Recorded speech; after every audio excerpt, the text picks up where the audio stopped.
Hello, and welcome to Game 21 of the Real Racquetball Show. Hi, Maurice. How are you? What's going on, Mike? How's it going with yourself, man? I'm going well.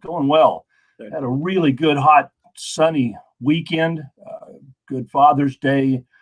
Kansas City, it was like 95 degrees. And hot. It's almost like Atlanta weather. Actually, it rained this weekend. We Really? had the tropical storm come up from the Gulf.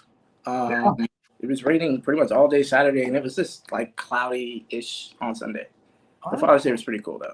Well, good. That's good. Well, we've got a really cool show.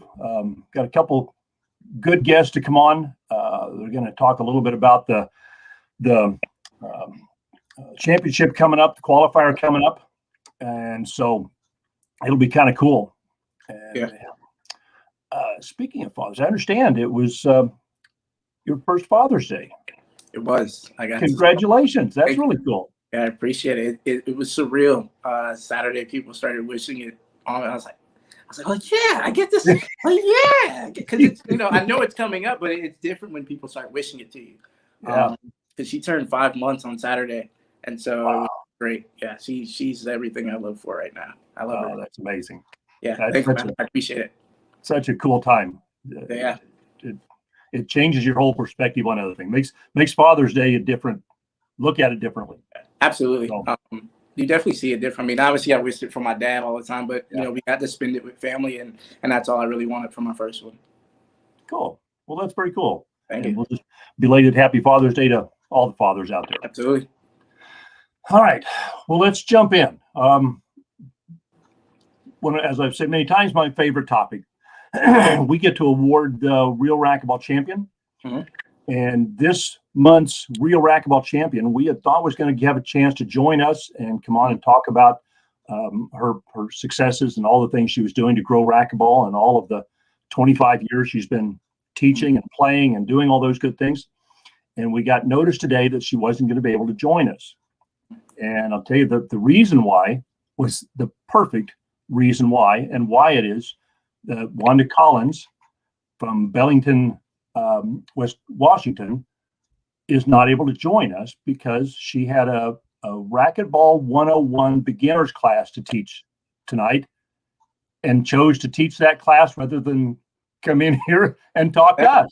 You're right. That is the perfect reason. Oh, man. Would rather me teach the new players how to play racquetball. Yeah, part of me was like, I enjoyed when we get to talk about them and interview them because I learned a lot about them. And so I wanted to ask about, I think it was a torture chamber, like the drills and stuff that she made them do. And she said, highly them help out. I was like, okay, but if you're going to be teaching beginners how to play, please, by all means, go ahead. You are absolutely deserving of the award. Absolutely. That's a perfect excuse, huh? Yeah, I am not mad at that. No. Everything. Well, I think a lot of people probably know Wanda. And if you don't, I've had the pleasure of meeting Wanda several times at different events. And every time she's just a wonderful, polite, wonderful person. Mm-hmm. And I really didn't know much about her history. And we had a couple different people nominate her and send in a write-up about all the things she's done. Mm-hmm. And I said she more than 25 years in racquetball as a player, a court programmer, as a coach. She has a quote that she sent that I want to read. And this is a quote she sent. And she said, "The award is such a nice way to recognize the importance of grassroots work that's being done in communities across the U.S. I've enjoyed teaching the sport so much to new players, juniors, and players looking to improve their game. It has given me a wonderful group of friends." And that's the quote that Wanda sent for us to read for her. That just pretty much sums it up, I think. Yeah. Pretty cool. That's what we do. Yeah. And a couple of things that were in the write-up in the nomination I thought were pretty cool. Wanda and the club that she worked at offered after-school camps. They met twice a week for 4 weeks, and they charged just $50 to do that. Mm-hmm. And she said it did a couple of the things that both the club and she and racquetball players got benefit out of. Mm-hmm. Is that it grew the racquetball players in the club, but it also grew membership for the club. And I think that's really important. Yeah. that as players, we have to recognize that we have to find benefit for the club to grow membership for them, because that's their revenue. It's how they keep open. Mm-hmm. And I think that's neat that they recognize that it grew membership for the club. Yeah, and that, like you said, the club's going to be looking for that too, because it's a win-win situation for both. Yeah. I know where I got my thing for, because I've never had the pleasure of meeting her, so I read about it in the newsletter. And so for anybody who doesn't know, go check out the newsletter. You know, that fantastic wealth of information that USA Racquetball sends out. But I would love to meet her one day. I think what she's doing is fantastic. Yeah. And she's obviously not in this for the recognition. Otherwise, she'd have come on the show. Mm-hmm. You know, she's going to be all kinds of sponsorships and all kinds of things from being on the Real Racquetball Show. And she chose to go teach racquetball instead. So we applaud Wanda. I know you'll get a chance to watch this later. Thank you so much for all you do. Teaching new players how to play is that is the answer to the sport. It's how we will grow the sport, is people like Wanda and others across the country that will take the time to teach the game to somebody new. That's where growth comes from. It has to come from teaching new players, and tying that to membership for your club. Talk to the clubs about it. How do we get this to go, a win-win for everybody? She said she also, one of the cool things they do, and we did this at the athletic club, was she worked with the club to do a racquetball intro lesson for all new members every month. So they'd get all of them together that were new, that wanted to learn how to play a game they probably didn't know anything about, and teach it to new memberships. It's a free service. Great way. Racquetball players are long-term members. Once they find a club, make a group, start playing, and they got courts, they're there forever. Unless they move, you just don't go switching around like fitness members typically are somewhat transient. The club down the street offers a $10 savings, you go do it. So it's really cool. So I like the concept. She's really cool. Yeah. Congratulations again, Wanda. Yep. Good job, Wanda. Yep. All right. Our next topic, we're going to bring on a couple guests, really neat individuals. And it's the adult team coach, Jim Durham, and the junior team coach, Charlie Pratt.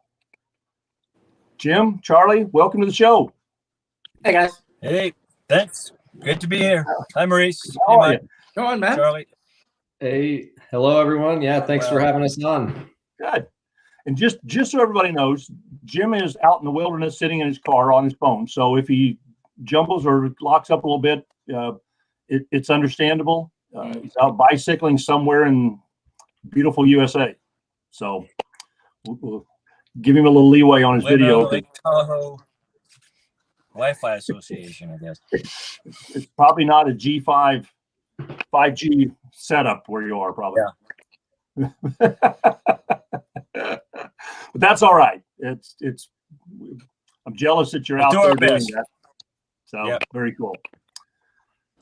All right, so guys, I've got a quick question for both of you. So with obviously the junior championships coming up, qualifiers for both adults and juniors, how do you think, Charlie for juniors, Jim for adults, how do you think the players should be trying to get ready for the championships, being that this is going to be the first one since COVID has really happened? What do you think they should be doing to prepare for the championships? I think for the juniors, well, I think for everyone really, a lot of the preparation has already taken place, or should have taken place. I mean, I'm looking at the date. We're basically 20 something days away. And, I know for me personally, I know I can still improve quite a bit in the next 20 something days, but, most of the work I think has already taken place even for the juniors. And now it's sort of the time to take what you have and kind of sharpen that up, and you're not trying to make any big leaps on anything. You're just trying to sharpen up your game. So that's the way I see it. I think if a junior were to ask me, like, what can I do to get ready for this tournament? I would say, well, again, a lot of the work should have already happened. And for now, just get on the court as much as you can if you haven't been on, So. Okay. Jim, what do you think? I agree. Charlie, you're not going to add anything new to your game at this point. It's a matter of, sharpening up all the parts of your game you already have, the serves, your best serves, making sure when you arrive at the competition that all those things are as sharp as they can be. And, here, a little bit around where I live, we've been putting on some weekend shootouts. Some of the juniors have played in them. And I think so. It's also important if you can, however you can, find some way to get in situations that feel a little competitive, get a little adrenaline flowing, and, simulate those tournament matches as much as possible. I think that's important. And, Do you think there's a rust factor, not getting a chance to compete as normally as you would have? I mean, there's been some of them haven't really competed in a championship or a tournament for a year and a half. That's a long time for a high-level athlete and competitor to take off. Is there a rust factor to that, or do you think it brushes off pretty quick? Well, I think there's definitely. Go ahead, Jim. All right. No, yeah, go ahead, Jim. I think with Charlie and Rocky and Landa and those guys, they're such great competitors, and they've been at this game so long that they'll fall right into that. They'll just get better at the competition. Everything they've been working on is just going to get sharper. That adrenaline's going to make them faster, quicker. But for some other athletes who maybe don't have that much experience with tournaments, I think it'll be tough. That first match might be a tough one to get through, and get settled down, get your game going. Yeah, I think there's going to be some rust in the sense of, just like Jim said, the adrenaline is a factor that, as much like practicing, even as I've been doing, or training or workouts, like nothing can prepare you for like a really high level match, and even the soreness that happens after a match like that.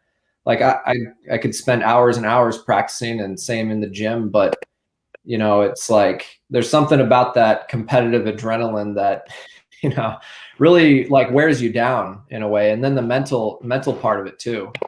Like I'm really interested just to see how I react to my first match, or that first moment of basically that competitive spirit that really I haven't had that in over a year. It's really hard to simulate that in practice. So me personally, I'm actually debating whether I want to play both events or just one.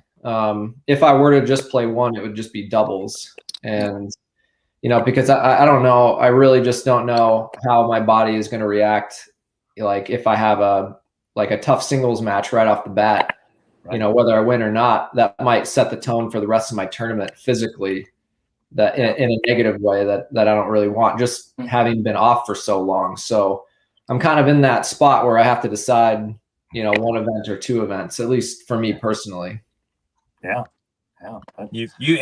Charlie's had some great success, in recent years with the singles. So it'd be great to see him in both if his body will handle it. Yeah. So, Charlie, I do got a quick question for you. As being the junior team coach, and no offense, Jim, but do you think there's a benefit for some of the juniors being able to see the adult team compete at the championships at the same time that they're going to be playing? Well, I think there's like a long-term benefit. I don't know about a benefit like for them in their event. Like I don't know if it's going to make them better or inspire them more. I mean, to be honest, it might.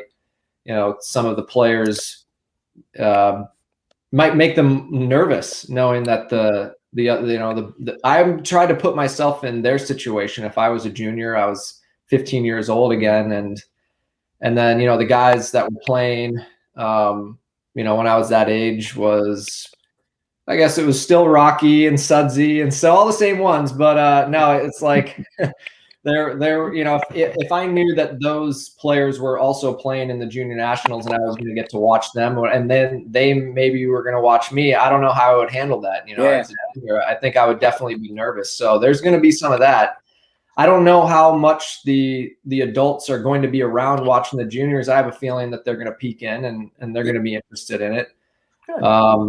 but they're also going to go about their business. They are there to compete for sure, and so it'll be really cool, I think, for the kids to be able to see how the adults prepare for their matches, and not just the way they play, but just the way they behave at tournaments, and the way they come in as competitors. I think it's going to be really cool to be side by side, because I know for me, I wish I would have gone to more pro stops and things like that when I was a junior. I just couldn't really, and it took me a while to start playing. It's a really valuable experience. So this is going to be really cool for a lot of the juniors for sure.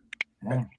Well, good. Yeah, I see like two benefits. One, what Charlie just mentioned, those juniors are going to get to see these players. And, sometimes the picture's worth 1,000 words, and even seeing somebody on YouTube isn't the same as seeing them live in that court and just seeing their feet move, their footwork, their body work, their mechanics, the way they behave on the court, and when they call their timeouts. Some of those things for the juniors, I hope, can carry over, make them better players. And also, hey, it's going to be nice to have some people rooting for you, out in the crowd, have some people there.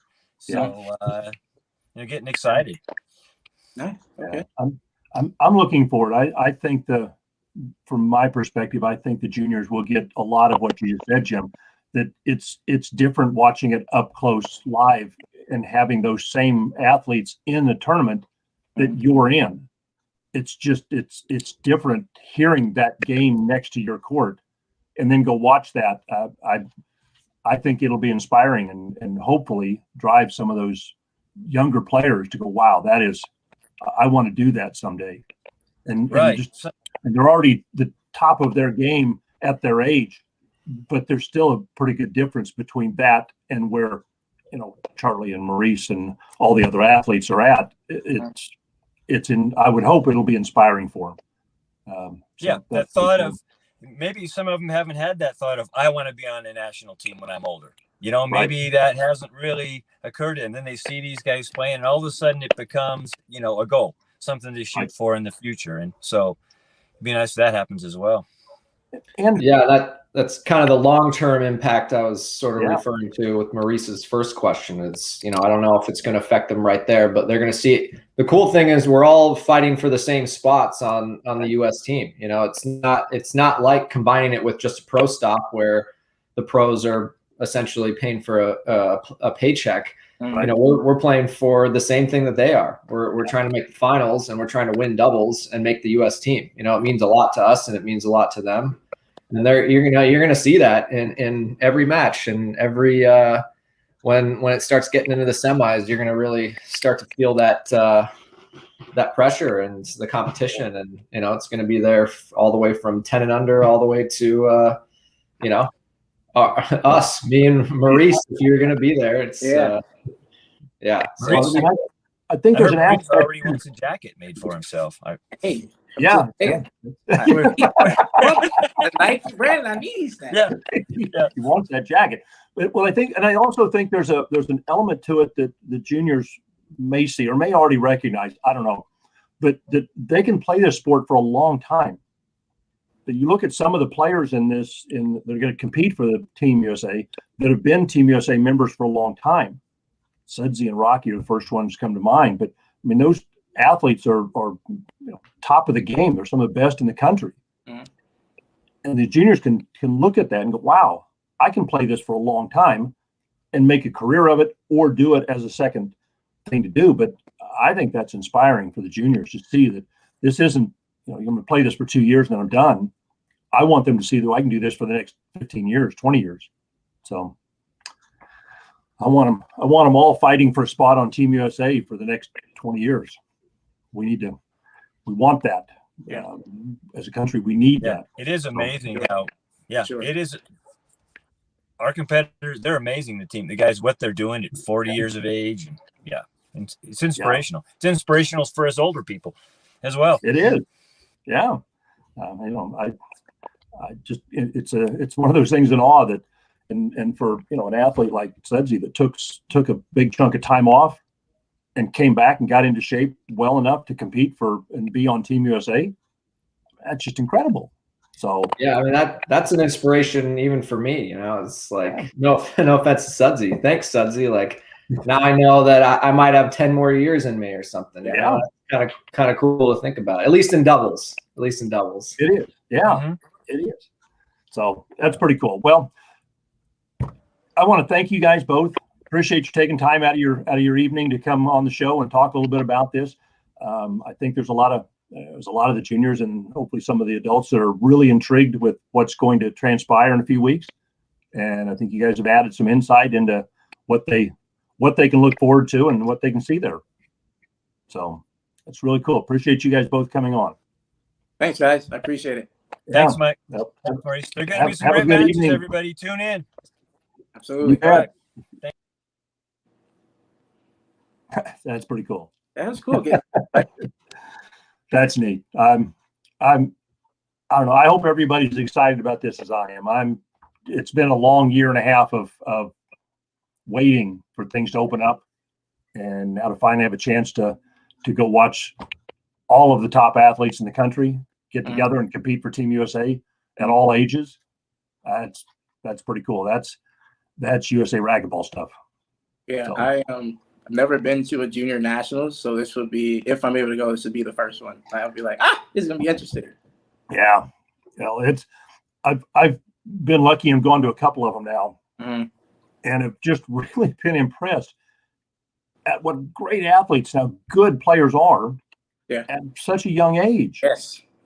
Yeah. And it's really scary for me to think that, my goodness, I'm going to go in and I could get get beat Yeah. by 8-year-olds. Yeah, I mean, there's a lot of juniors I've seen where I'm like, you're definitely better than I was at your respective age. Like, you know, if you put time, work, and opportunity to, you know, you can put a lot of time in, but if the opportunity's not there, it just isn't. If the desire is there and the passion's there with, you know, good coaching, good mentorship and opportunity, you can go where you want to go. But yeah, so it'll be interesting to see. There's some really good athletes, and I've really enjoyed watching the juniors play.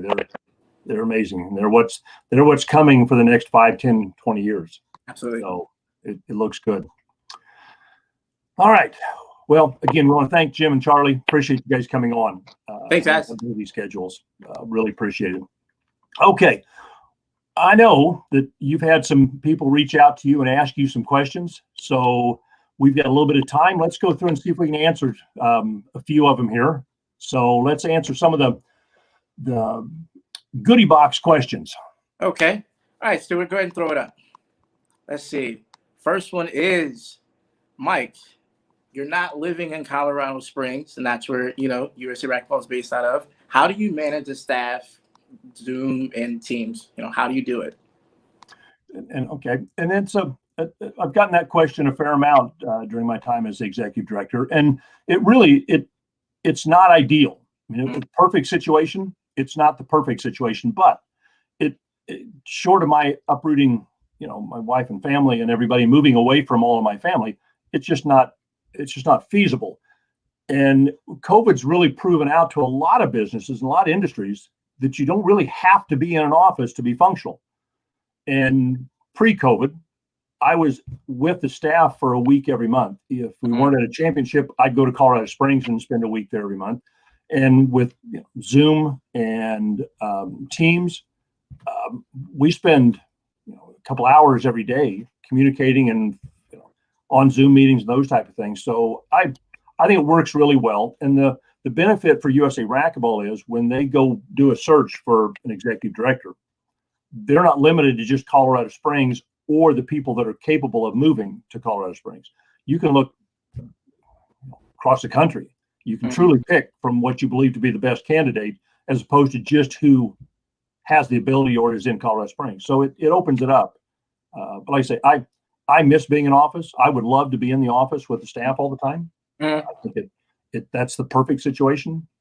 But this has worked really well. We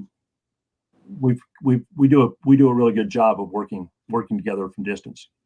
Okay. And a lot of the NGBs within the Olympics and a lot of businesses outside manage their business that way. And I think there's a lot of them post-COVID that will never go back into an office. They figured out that, wow, this works really well.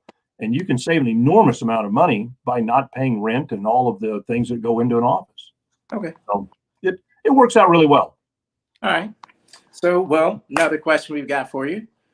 Okay. Recently, 3-Wall Ball added pickleball to one of their division lists. What are your thoughts around bringing it to the event?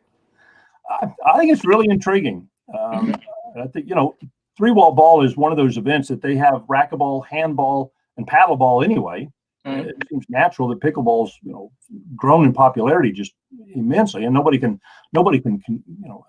contend that. So adding it, why not? I'm anxious to see what it looks like. Not necessarily, I've seen pickleball enough, I understand what it is, but I'm anxious to see how he integrates it. Mike's really smart guy. He's done a lot of this for a lot of years.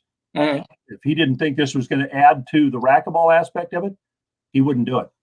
My guess is you add some pickleball to it, bring a lot more people out to watch racquetball. I think they're gonna see what they like and go, wow, that's really fun. That looks cool. I want to do that. So I'm intrigued, and Mike's too good at what he does. You gotta respect it and give it a shot. See how it works. Okay. Thank you for that. All right. So here's a question I personally got quite a few times. So, Mike, we didn't see Maurice on the election ballot that came out. How did I get on the board? Have Maurice get on the board. Yeah. And that really is a good question. I appreciate that. And it's something I've been passionate about for a long time. It's been in USA Racquetball's board system for years, and they've used it. And it's an appointment. And the way the appointments work, they have a small group that kind of does a search. And normally they go out and look for a specific need, some talent or some aspect that they're looking for to add into the board, whether it's a fundraising skill set, lawyers, accountants, whatever it is. They're looking for something to add to the board that isn't present now. And it really is the way most boards across the country are all put together that way. USA Racquetball is about the only board I've ever seen that the membership votes on board members. And if you think about it, it doesn't really. I like the aspect of it to a certain degree, and USA Racquetball will never get rid of that part of it. But you want to grow your board with as much skill set as possible. You need a lot of different people with a lot of different professions and personal interests to grow a board that can do everything. It can't all be that this guy's just really good. He's a great player. Okay, that doesn't mean he really knows anything about accounting or bookkeeping or fundraising or how to do. You need skill sets. So, which is why USA Racquetball has appointments also. So we've got elections and appointments, and they went out and said we need a young competitive player, someone that is in the mix from the eastern part of the country, that's a good, strong competitor, that's not going to sit on his hands, that's going to get up and speak his mind, raise his hand up and say, hey, wait, I question what you're doing. That's not right. And I think partially because of your time on the show and you've kind of exposed who you are, that you're that person. So they came to me and said, Mike, you kind of know Maurice a little bit. What do you think of him? My first response was, I think he'd be phenomenal. Thank you. And I do. You've got that skill set. You're a good, strong, young individual, passionate about racquetball. We want people from across the country. We don't want everybody from one part of the country. It doesn't really serve the purpose. We don't have a lot of members on the board from the eastern part of the country. Yeah. So to me, it was a no-brainer. The committee got together, the group got together and looked at it, did some research, reached out to you, obviously, and then went back to the board and said, hey, we bring this recommendation. We think Maurice Miller he's the right person to fill what we need on the board right now with everybody else. And it's always about what's on the board to fill a spot. And the board just pretty much jumped up and down and said, this is cool. So that's how that works. And there's a really probably a better description in the newsletter in the board section that talks a little bit about how that works. Yeah. And I mean, there aren't a lot of appointments on the board. Most of the board is still voted on, whether it's voted on by the athletes. The athlete reps are voted entirely by the athletes. But like Stuart Solomon, our vice president of the board, was an appointment. Stuart brings such a great skill set to the board. Yes, he does. Smart guy, really, really brings something to the board that we did not want to lose. That we just don't want good people leaving the board. So Stuart's an appointment also. So yep. Okay. Yeah. All right. We've got one more question that okay. I myself have seen a little bit. So how do you want to phrase it? All right. So social media says that, or, posts on social media, let me put it that way, Sure. says that USA Racquetball does nothing for the sport of racquetball. Yeah.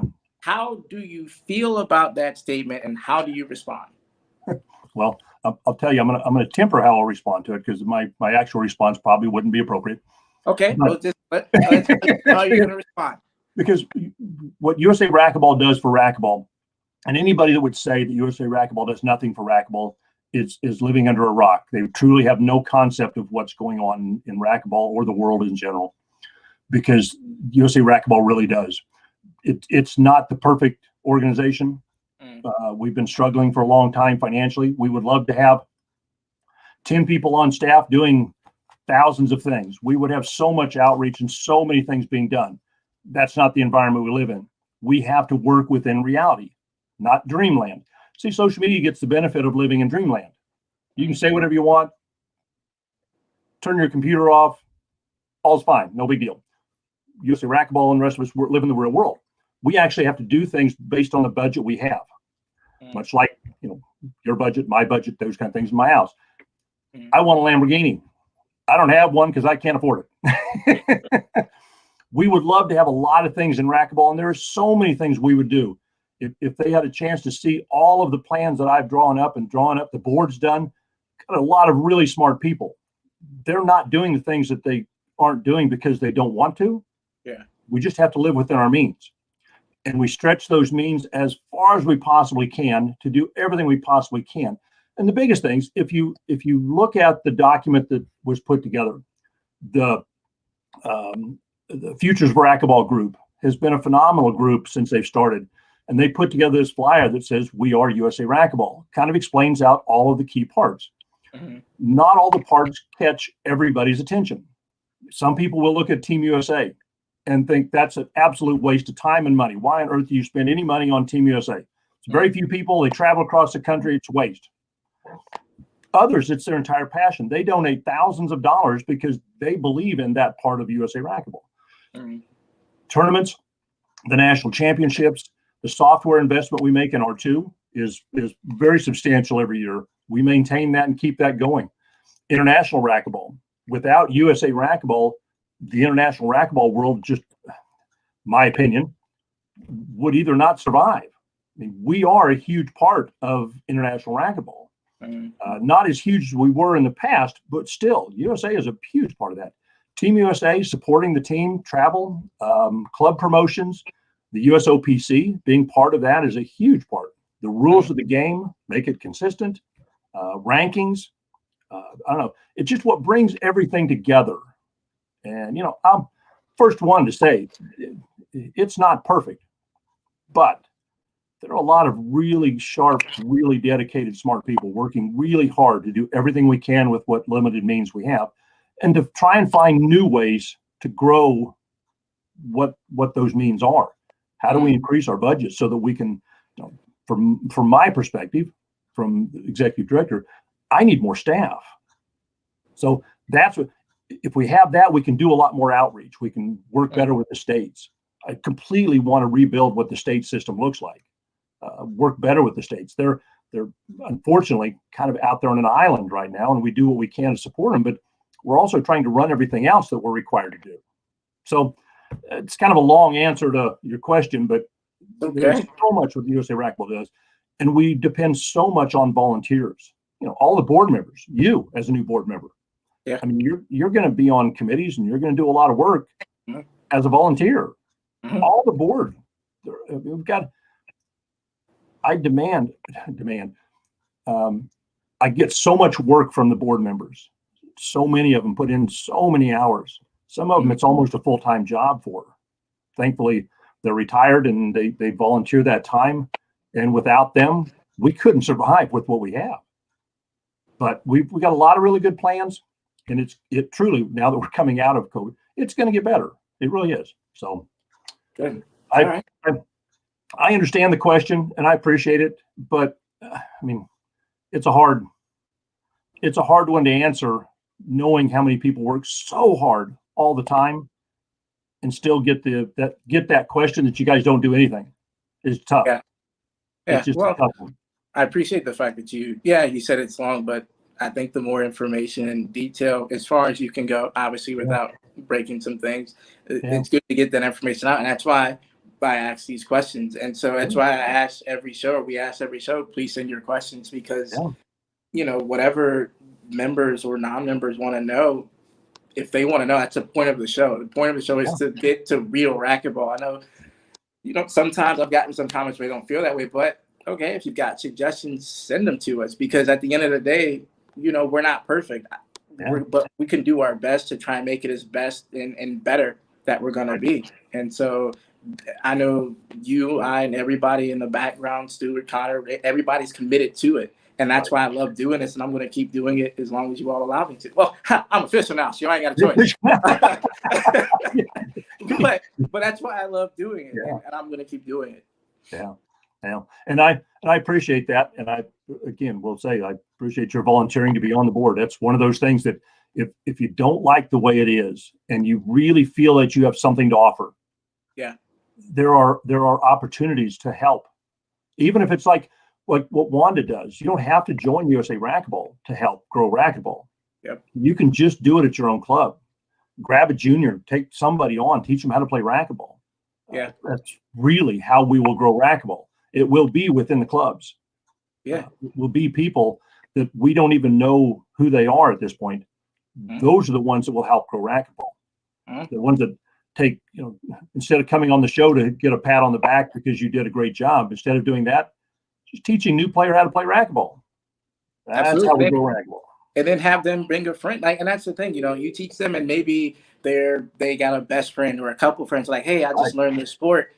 Come play it with me. And now, instead of, I can go introduce someone to sport, or Wanda can go introduce somebody, and we only got significant amount of reach, right? But then if you introduce that 1 to 2, then that 2 might be 4, and you keep building that web. You never know how many people you can ensnare. It grows exponentially. Yeah, it does. And that's what I will say about doing the show, and especially joining the board. I've learned a lot. I thought joining the show I would learn a lot. I've learned a lot since joining the board. And as you said, it's complete volunteer work. And like you said, the amount of hours some of the board members put in, a lot of the board members, the board in general puts in, it gets overlooked. I can't understate that enough. I would have never known if I didn't accept the position. And so I got 3 years to go. Yep. Looking forward to it. I'm not counting the days. I enjoy it. I enjoy doing it. Really good example. I don't want to go too long on this because I've got just a couple of short topics. But one of the recent board members that was appointed originally and then was voted on is Todd Boss. Most people know Todd, and since he's been on the board, the amount of work he's been able to do, that, as a small staff, we just can't do that. We don't have the hours. But he's taken on, and his passion was war, outdoor racquetball. So we've really given Todd a lot of access to help grow that, and he's just done a phenomenal job. And I just so appreciate everything that Todd's doing to help grow racquetball and help racquetball look good. We need an image that looks good that people will respect, and then they'll teach more people how to play. And Todd's been there's a lot of them. I don't want to leave anybody out. I'm certainly not excluding anybody from that category. Yeah. But there's a handful of the new ones that have really been dynamic. And I think we've got one of the best, strongest broad boards since I've been involved in 6-7 years now. So really cool. We could spend a whole show talking about excuse me, talking about racquetball, but it's going to choke me up. Okay. All right. Well, that was fun. Let's move on. Great questions, and really appreciate those people that sent those questions in. Please keep sending them in. Send them to Maurice, text him, call him, He likes to be called about 1, 2 o'clock in the morning. Absolutely. Never turn it down. Want to get up and talk about racquetball? Just don't wake up the baby. Yeah, please don't. Oh, please don't. I love her to death. Please don't. Maurice will be sleeping in the doghouse. Okay. We don't want that at all. So, just real quick, the 2021 Team Root Outdoor National Racquetball Championships presented by Pro Kinetics coming up July 8th through the 11th. Mm-hmm. Have you ever, I think we asked you before, if you don't play any outdoor just because there's no courts or anything around the Atlanta area. Yep, they're just too far. I've never been to this particular event. I'm going to go this year for the first time. Okay. Really looking forward to it. I appreciate the invitation to come out. We're going to bring a tent out, set up.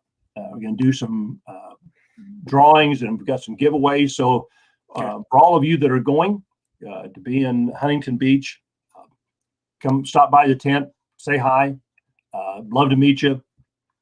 Sign up for some drawings. We're going to give away some really cool stuff. And then we've got some giveaways. We're just going to give away water bottles and sunscreen and all kinds of good stuff. So if you're coming out, please stop by and say hi. Shake my hand. If you got a comment, write it down. we'll hang out in the sun, watch the beach, watch some really good racquetball. There's a lot of really talented players that go out to this tournament. So I'm really looking forward to it. And again, Pro Kinetics, Randy Root, appreciate the support and the sponsorship, and all the other sponsors that are listed on the website. Go take a look at them. Okay. Sweet. Last thing, as the coaches that were on a little bit ago talked about, the USA Racquetball Junior Championships and Adult Team Qualifying presented by Penn, coming up the week after the Huntington Beach event, July 14th through the 18th. The reason I bring that up is the early registration deadline is a week from today, June 28th. Yeah. Sign up by then, saves you $20 on your first event. So everybody, please take advantage of that. Get your entries turned in. The deadline for the tournament entry is a week past the June 28th. July 5th is the entry deadline. That's it. Once that's done, it's all over. Then we start working the draws and getting the time set up and everything put together so we can make that event successful. Okay. So please enter by the 28th, save that $20. We want to get everybody out there. We've got some really great athletes going to come out and play. Mm-hmm. And we've got a couple of them that are going to be stars on the screen.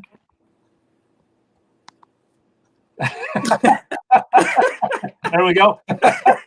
So come out and watch it. We're going to stream a lot of different courts. We've got 2 different streaming systems we're setting up. We're going to have a dedicated junior streaming and a dedicated adult streaming. Okay. And our plan is to stream 2 courts for each, the adults, and 2 for the juniors. So we're going to have 4 different streaming systems running at the same time. Wow. Our plan is to have 1 adult one with commentators, 1 just streaming so you can watch the match. And okay. Same with the juniors, so 1 with commentators and 1 with just a camera streaming the match. So one with pure video, right? Yep. Okay. So we want to be able to show as many matches as we possibly can, and we're making a big investment in getting the streaming systems, 2 complete systems out there, so you get your pick. If you want to watch the juniors play, great. If you want to watch the adults play, we're going to have it accessible for you. So we're excited, and we know you've been training hard. Ready to go. This is I've probably trained harder for this tournament than US Open. Oh, cool. Yeah, it's like maybe my first US Open in 2013, but this is probably the hardest I've trained in a while. Cool. Well, I'm anxious. I'm excited. There's going to be a lot of really good racquetball played. So yeah, as long as I get to get on the court with Troy, I'll never complain. Yeah, that's cool. Everybody should have received the newsletter. It came out on 15th or 16th. So you should have received it. If you didn't, please send an email to Renee. Let her know that you didn't receive it. And as long as you're a member of USA Racquetball or a recent member, you should be receiving that in your inbox. We really want you to get that. The email address you can send it to is communications@usaracquetball.com. Mm-hmm. So just let her know that you didn't receive it and you'd like to, and she'll look in to make sure that your address is in the list and you receive a lot of great information. If you've seen that, they really work hard. And it's a monthly newsletter. So as soon as the one gets emailed out, they're already working on the second one. Mm-hmm. It takes a lot of work to put that together. And I'll tell you, I'm really proud of the way that's turned out. It's a lot of good information. If you have any suggestions on things you'd like to see covered in the newsletter, topics, we've got some standing parts about war, board selection or board meeting information, a lot of good information. Send it to communications@usaracquetball.com. Absolutely.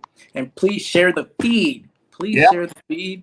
Any questions, comments, ideas, please feel free to send to me, send to Mike, send to Connor, send to anybody you want. You send it to everybody if you want. It doesn't matter to me. And if at any point, if anyone ever wants to remain anonymous in your question, just let me know. I have no issue doing it. As you see, these questions were anonymous.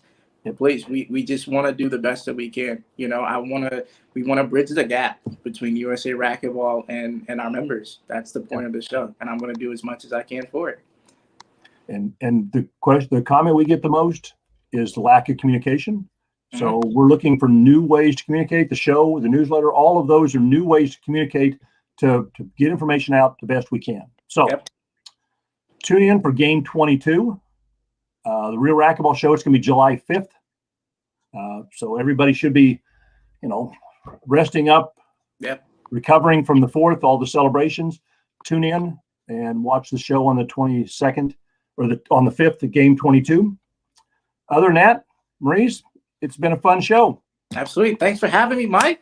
Good chat. Hey, you're a permanent man. Hey, we here now. I'm here. You're here now. So good show. Thank you, everybody. Appreciate everybody, all the hard work they do to put the show on. Yeah. Stuart in the background, Connor and Renee help put all the dot all the I's and cross all the T's to make sure we come across and look good. So thank you. Thank you, our guests, Jim and Charlie. Appreciate you guys coming on. Yeah. Maurice, we will talk again soon. Thank you very much. Everybody have a good night.